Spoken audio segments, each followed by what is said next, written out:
So in June of 1979, they go back into the studio. This time it's the Song Shop in New York City, and they recorded 8 songs, only 3 of which made it onto the Night of the Living Dead EP. I remember Night of the Living Dead changing everything. They're coming to get you, Barbara. Stop it! You're ignorant. They're coming for you, Barbara. Because it was just like these people who came back to life and they're actually eating human beings, and you're seeing them eating human beings, guts and everything. And, I think the black and white really helped it a lot too. And so it was, I remember seeing that in the theater at midnight, and girls were screaming, people were throwing up. It was pretty wild. Night of the Living Dead. Out of all the Misfit stuff, what's the stuff that you personally like? I like Walk Among Us. I like 3 Hits from Hell. And as crazy as it sounds, I like the Night of the Living Dead record is my favorite Misfit 45. Production-wise too? No, not production-wise. The way it sounds. Are you ever going to try to redo it? Can you go? No, I'm not gonna. It was produced by Danny Zalonki. Danny Zalonki was in The Mad. I believe he was a guitarist. I reached out to him, tried to get an interview with him for this documentary, and he very politely declined. But I'm glad that I tried. So this one's got Night of the Living Dead, Where Eagles Dare, and Ratfink. Ratfink being one of the few covers that the band did back in the day. Hey, why don't you tell us the story of Ratfink? Well, it was originally called Ragmop. I think it was like the #1 song for like the entire year of 1953. So it goes R-A-G-G, R-A-G, R-A-G-G.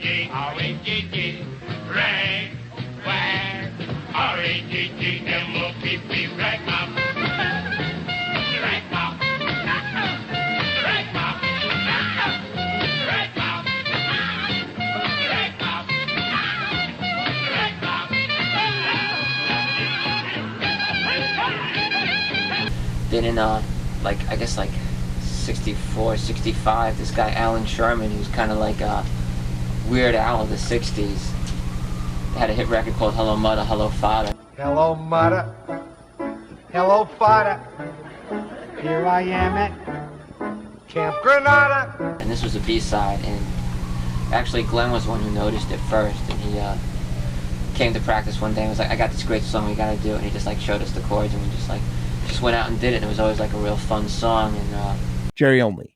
Well, we were all into models at the time, those Big Daddy Roth models. So we figured we'd cover it. At the time, we were all into wearing Ratfink shirts and things like that. Ratfink! Got an 8-ball shifter.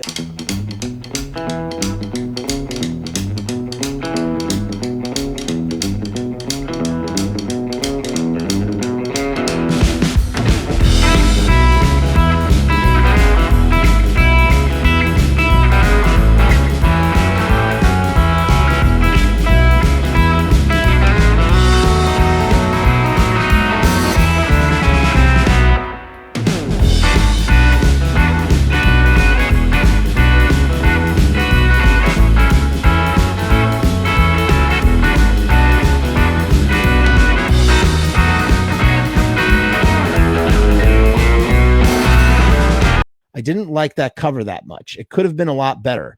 Bobby Steele's guitar sounds like shit, the playing on it. But what are you going to do? In my opinion, we could have done a better job of it. Wrong, Jerry. Wrong. Fucking Bobby's guitar sounds great. You can't, come on, you're being a hater right now. I understand why. You got sour grapes. the 45 was always really popular of that. But the actual reason why it wound up an Undead song was they had actually told people that they kicked me out of the band because I sucked on guitar. Doyle was a much better guitarist than me, and which I knew was total bull at the time. So when we were going to do a show opening up for them at the Ritz in New York City for the Misfits, yeah, and we decided, these guys have been saying how bad I am on guitar and how I suck. We know they're not going to do Ratfink. We're going to do Ratfink just to show them up, and we did that. And you never saw such fury come out of these guys. I mean, They like ripped the brass railings off the balcony and threw them at us. It was like, after that it was just like total war. It was great. Alright.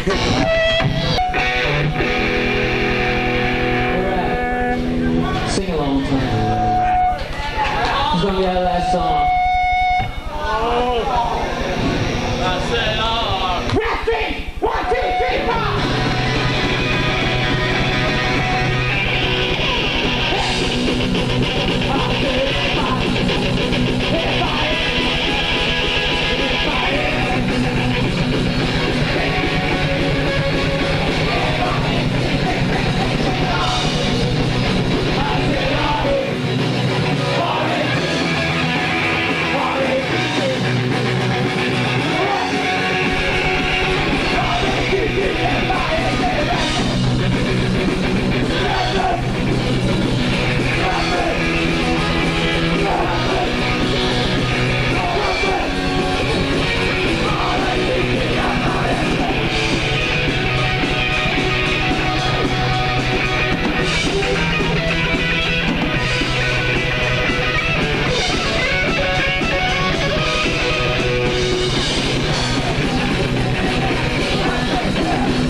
There are a lot of different versions of all these songs, and the cover famously comes from Night of the Living Dead. Night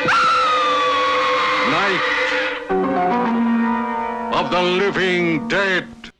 You know, Glenn, Jerry, you guys, you know how much I love you guys, but like, let's cut the shit for 1 second. Like, for as protective as you are of your IP, your intellectual property, you know, you went around back in the day, you know, sniping shit, and this being the prime example.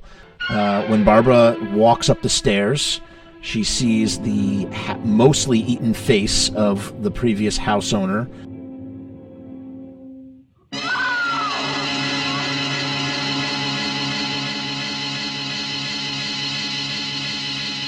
Which in reality was just a cow skull that was dressed up to look like a human skull. You know, it's like the angle is a little weird. The angle is, it's shot in a certain way so that it looks like, you know, more like a human face, but I'm sure if you were to move the camera over this way or that way, you would see that it is in fact the long snout of the cow. And it really does the trick, and it is gory. And this is the last time, maybe, no, is it the last time? I'm not sure if it's the last time we get the classic Misfits logo font, which is my favorite, which came from a promo from Manny's time in the band. The Misfits, that's just drawn by Glenn, I believe in green, on a photo they took, which would eventually get turned into the Static Age cover, which is them covering their face. And you'll notice that Mr. Jim is not even in that photo. It's actually Manny. That was a mistake by the great Tom Begowitz. He himself brought it up in jest about how could he have possibly missed that, and by the time he realized, it was too late. But it is Misfits. You're using letters that are like more associated with like Famous Monsters letters. Well, they are the Famous Monsters letters. But before that, we had our own logo, but that got ripped off by Minor Threat, so we got ripped off by Minor Threat? Yeah, the way we lettered our letters in the old Misfits is exactly the way Minor Threat then ripped off and used their lettering that way. I don't know if you ever saw it that way. I did. I never thought of it like that. Well, look at it one day. I'm sure Jeff would jump up and down. I don't care. Bobby has told the story many times over the years, but there was a lot of bleed through between him and Jerry.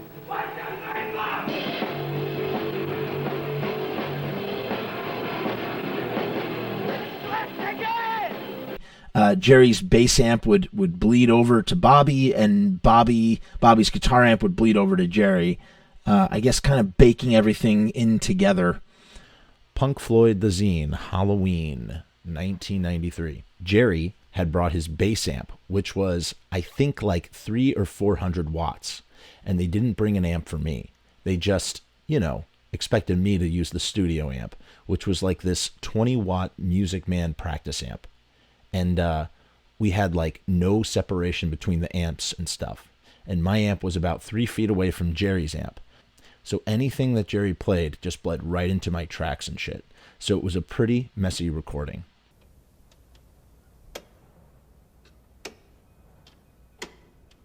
It was just a matter of like, well, I can't hear enough guitar, so we turn the guitar up. Now I can't hear the snare. Okay, turn the snare up. And when we just couldn't turn anything up anymore, we just said, well, I guess that's it then. And that's what came out.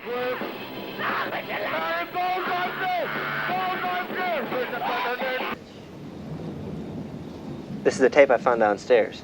What's interesting about all these recordings is, you know, despite their like, I don't know, their muddy quality, I guess, you know, I don't know how you would want to characterize the quality.